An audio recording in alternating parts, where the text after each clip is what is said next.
चलिए अब लखनऊ से आ रही एक और बड़ी खबर का रुख कर लेते हैं। बता दें, बसपा के 7 प्रत्याशियों का ऐलान हो चुका है। जोनल स्तर पर पदाधिकारियों ने प्रत्याशियों के नाम घोषित किए हैं। बिजनौर से चौधरी विजेंद्र सिंह प्रत्याशी घोषित किए गए। मुजफ्फरनगर से दारा सिंह, पीलीभीत से अनीस अहमद, मुरादाबाद से इरफान सैफी, कन्नौज से अकील अहमद पट्टा प्रत्याशी घोषित किए गए हैं।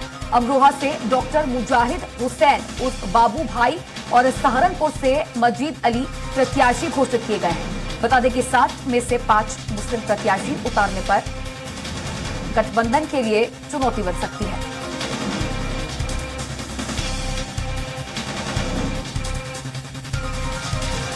ये बड़ी खबर आप तक पहुंचा रहे हैं राजधानी लखनऊ से। बता दें कि बसपा ने 7 प्रत्याशियों का ऐलान कर दिया है और इन 7 प्रत्याशियों में से 5 मुस्लिम कैंडिडेट्स हैं।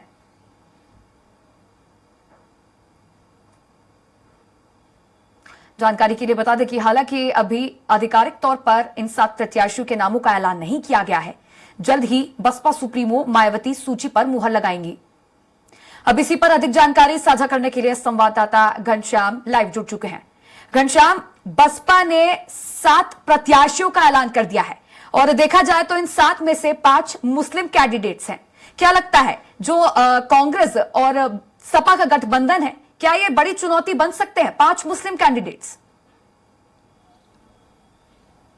बिल्कुल टिसा जी, निश्चित तौर पे अगर देखा जाए, अगर सबसे पहले बात करेंगे कि बसपा के इतिहास का, पहले आम चुनाव में बसपा जिस तरीके से किसी भी आम चुनाव के एक साल पहले, 1.5 साल पहले प्रत्याशियों की घोषणा कर देती थी, अपने प्रत्याशियों को कह देती थी कि आप फील्ड में जाइए, आप क्षेत्र में जाइए और जनता के बीच में जाकर के बसपा के फेवर में और अपने फेवर में माहौल बनाइए। और यहां तक होता था कि जब टिकट बंटवारा करती थी बसपा, जब अपने प्रत्याशियों की घोषणा करती थी, उसके बाद 3-3, 4-4 बार, जब तक चुनाव आचार संहिता लगता था, 4-4 बार वो प्रत्याशियों को बदल देती थी, इतना वो वक्त लेती थी। लेकिन उसके बावजूद बसपा की दूसरी लिस्ट आ गई, माफ करिएगा, भाजपा की दूसरी लिस्ट आ गई। समाजवादी पार्टी ने तमाम प्रत्याशियों की घोषणा कर दी। 2 सबसे बड़े दल हैं उत्तर प्रदेश में, उसके बावजूद मायावती मौन से दिख रही हैं। और जो 7 सीटों की बात की जा रही है, उन 7 सीटों में 5 सीटें अल्पसंख्यक यानी मुसलमानों को दी है।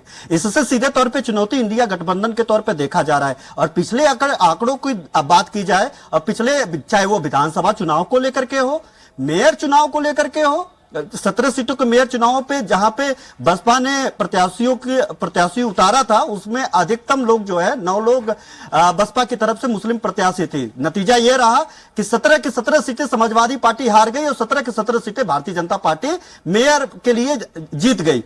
पिछले 2019 में बसपा और सपा दोनों लोग साथ में आकर के चुनाव लड़े थे। 10 सीटें बहुजन समाज पार्टी के खाते में गई थी, 5 ही सीटें समाजवादी पार्टी के खाते में गई। ये सारे समीकरण को देखते हुए मायावती का मौन एक बड़ा सवाल उत्तर प्रदेश में खड़ा कर रहा है कि आखिर क्या कारण है कि मायावती एकला चलो रास्ते पे जा रही हैं, उसके बावजूद टिकट का घोषणा नहीं कर रही है। 2-3 चीजें बातें की जा रही है टिसा इस मामले में कि एक तो वो ये प्रत्याशी वो देखना चाहती हैं कि भारतीय जनता पार्टी और दूसरी सबसे बड़ा दल यानी इंडिया गठबंधन की बात करें, समाजवादी पार्टी की बात करें, तो इन लोगों के प्रत्याशी के अनुरूप वो अपने प्रत्याशियों को उतारेगी कि आखिरकार उस समीकरण में बसपा को किस जाति के, किस समुदाय को के जो है प्रत्याशी को उतारने पे बसपा के फेवर में, बसपा के मुफीद में समीकरण बन सकता है। दूसरा सबसे बड़ा रीजन ये है कि इन सब सीटों में उत्तर प्रदेश में जहां पे जो समाजवादी पार्टी के बागी नेता होंगे, जो भाजपा के बागी नेता होंगे, जो लोग भारतीय जनता पार्टी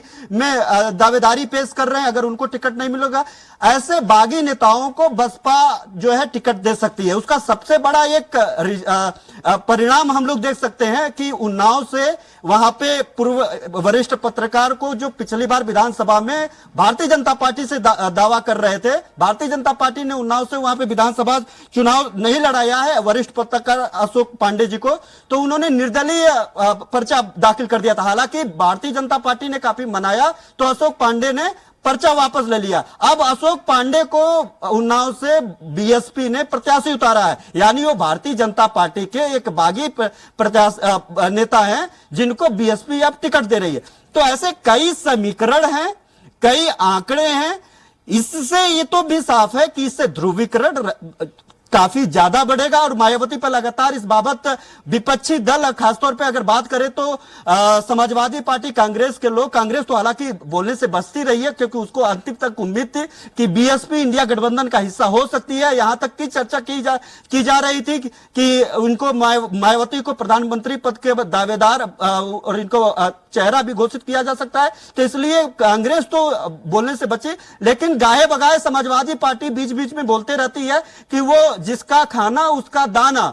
अखिलेश यादव लगातार इस बाबत ये जो है जुमला वो लगातार छोड़ते रहते हैं। तो मायावती पे वो सीधे तौर पे घेरते हैं कि उनका कहना है कि वो बीएसपी जो है भारतीय जनता पार्टी की बी टीम बनकर के काम कर रही है, वो ऐसे प्रत्याशियों को उतारेगी जिससे उसको जीत भले ना मिले लेकिन समाजवादी पार्टी और विपक्षी दलों को हार मिले, उससे भारतीय जनता पार्टी को इस समीकरण पर जीत मिलेगी। तो ऐसे में अगर ओवरऑल देखा जाए तो मायावती का मौन कई सवाल खड़ा कर रहा है और ऐसे में अंतिम में जब लोकसभा चुनाव के मुहाने पे हैं, कभी भी अब एक दो दिनों में कयास लगाए जा रहे हैं कि आचार संहिता लग जाएगा, चुनावी बिगुल फूंक दी जाएगी, चुनावी मोड पे पूरी तरीके। बिल्कुल घनश्याम, तो निश्चित तौर पर कह सकते हैं कि मायावती का यह मौन कई तरह के समीकरण बना रहा है और आगे देखने वाली बात होगी बसपा की क्या रणनीति होती है। शुक्रिया जुड़ने के लिए और जानकारी साझा करने के लिए।